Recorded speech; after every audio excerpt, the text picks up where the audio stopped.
Hey guys, what's up? I'm Cody, and I want to go ahead and go through ARK Invest's Bitcoin monthly report. Now, this is for the month of March. Now, before we get to that, be sure to hit that subscribe button if you guys like this content, and be sure to also smash that thumbs up button. Greatly appreciate that, and check me out on Twitter for the most up-to-date information. So, we have here is the monthly report that ARK Invest put out specifically about Bitcoin, and we're going to go over some of the more important parts, and I'm going to go ahead and give you my summary about what they've said on this report. So we're going to start here under market summary. They've said that Bitcoin has settled $650 billion and facilitated 9 million transactions, issued 26,000 new BTC at a steady and predictable 1.8% inflation rate, and attracted 13 million new addresses, and finally generated $700 million from miners securing the network. So Bitcoin has been resilient. That's the point they're trying to settle here. During a time where the faith in traditional finance systems have been eroded last month, Bitcoin has continued to chug along and has, as we'll see here a little bit later, actually increased the number of transactions on the blockchain. So this is despite serious macro uncertainty going on here, specifically with the Fed raising rates extremely and causing instability and failure of regional banks such as Silicon Valley Bank. Now, another key takeaway they have here is that as SVB, Silicon Valley Bank, descended into bankruptcy, Bitcoin appreciated 49% from a low of 19,500 to 29,150. So again, just describing how Bitcoin is taking advantage of the breakdown of traditional finance systems, and investors are moving their money into other more transparent alternative finance systems. And they're saying here that that demand for that transparent, audible, and decentralized financial services is soaring, okay, as the Fed has raised rates and as these traditional financial systems and these regional banks have collapsed, okay. Next, what we have here is the summation page of Bitcoin metrics, including security usage, network usage, and holder behavior. All this stuff is bullish, including an upgrade here of the miners' revenue. The other thing that's neutral is the current transaction volume. Otherwise, everything is bullish in their view. Now we go over here to the cost basis for Bitcoin. Again, all this is bullish in their view, from the market cost basis to percent supply and profit, the short-term holder cost basis, realized market returns, perpetual futures basis, and expirational futures basis. All that stuff is bullish in their view. Now we're going to go ahead and go into the primary meat and potatoes of this report, and they're going to go ahead and talk about the fact that Bitcoin has been this safe haven. So they've specifically pointed out like a timeline of events here in which in March you had the complete and total destruction of Silicon Valley Bank, as well as a couple of regional banks, and then you had the federal regulators come in and take over SVB, and you also had the Credit Suisse takeover as well. And one thing you're noticing here during all these events is that Bitcoin's price just kept going higher. Even though there was a failure of Signature Bank, which is and Silvergate, which are noticeable and very important crypto adjacent banks, even though their failure kind of stirred up a little bit of fear, uncertainty, doubt about crypto, Bitcoin still pushed higher, even though that was the case. And what's also important to point out here is this chart down here, very important to show the month-over-month performance of Bitcoin versus regional banks, versus bonds, and versus gold. And they've said that Bitcoin has outperformed all of these metrics.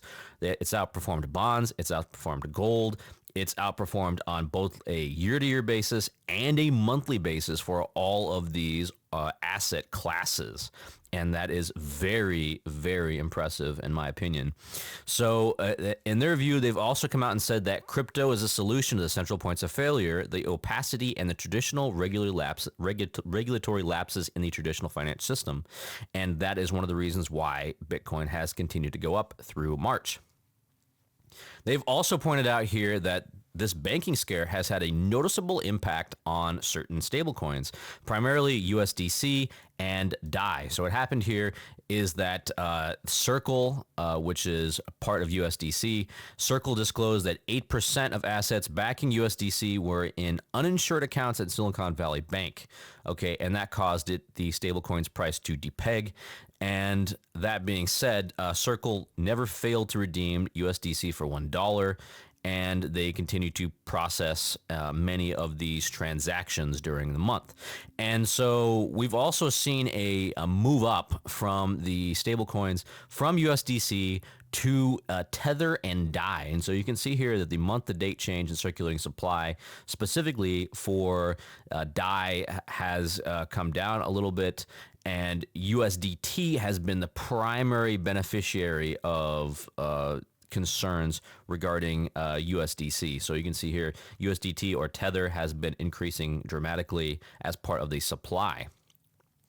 Next, they talk about the specific prices of Bitcoin, and they're talking about the 200-week moving average. That is something that I've talked about quite a bit, and it is very important to the overall technical analysis of Bitcoin in the long term. So they've said that it's closed above its 200-week moving average, which is about 25,000, and it's basically, they're also saying that it's the longest period in history during which Bitcoin remained below this crucial support level. So from that point, I think about January, that was probably about June or so, up until this last month in March, it had been below this 200-week moving average, and that was the longest time in Bitcoin's history that it did so.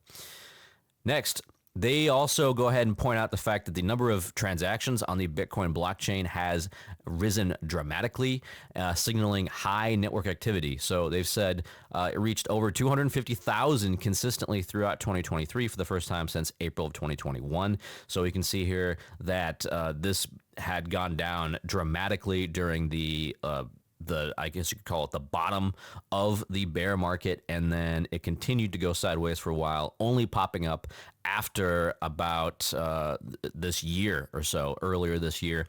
And now you're starting to see it peak and even come back down again. But what it's showing you right now is that Bitcoin has a very high network activity, and that is primarily one of the reasons why we're seeing the huge increase in the price, as well as the demand for Bitcoin continues to increase.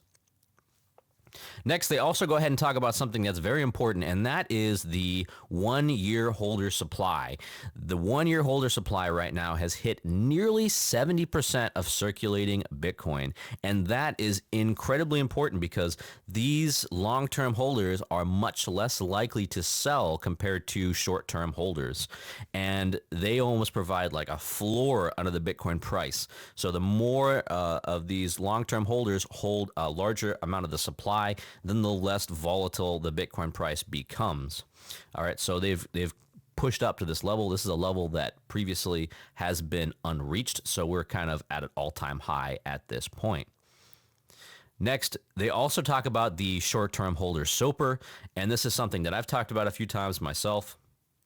Now, in regards to the short-term holder SOPR, it's 155 days, less than 155 days. They're classified as short-term holders, and they're saying sustained values above 1 indicate a bullish primary trend. And so that's something that I've looked at specifically, is if it can stay above that 1 number, and that indicates profitability. So people are selling at a profit, and that seems to be the case for the short-term holders.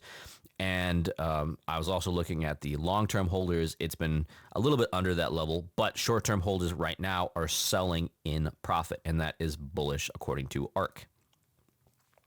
Next, they talk about the macro environment, specifically what's going on with bank deposits. Bank deposits have failed and have come down dramatically in the greatest decline since 1948, as depositors are pulling their money out of these banks as these run on the banks become more and more common.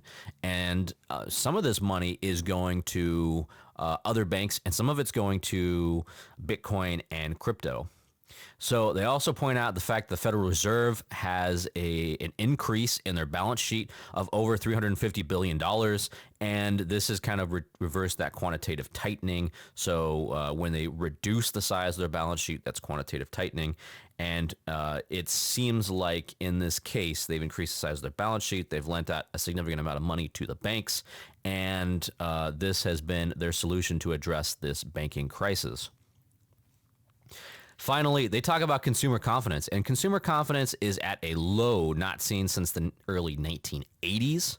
Okay, that is pretty important just in general for the health of the market. The simple fact is that if consumer confidence is low, then it's going to be difficult for them to put in new investments and buy things and contribute to the economy, especially if confidence is waning. That's not a good sign for the markets. That's not a good sign for economic activity, and that's not a good sign for crypto as well.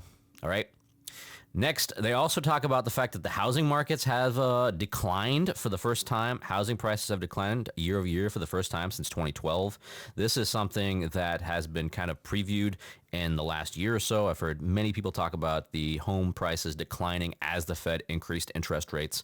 And so this is just contributing to the overall economic malaise that we're seeing right now this year when it comes to all these other traditional asset classes. All right, so that's the end of the report. So I'm going to go ahead and give my summary of what I thought about this report. So this report shows that Bitcoin had a huge March, and I would like to say one of the most important months of the last few years. Challenges in the traditional banking system have boosted Bitcoin and crypto prices to highs we haven't seen since the June collapse.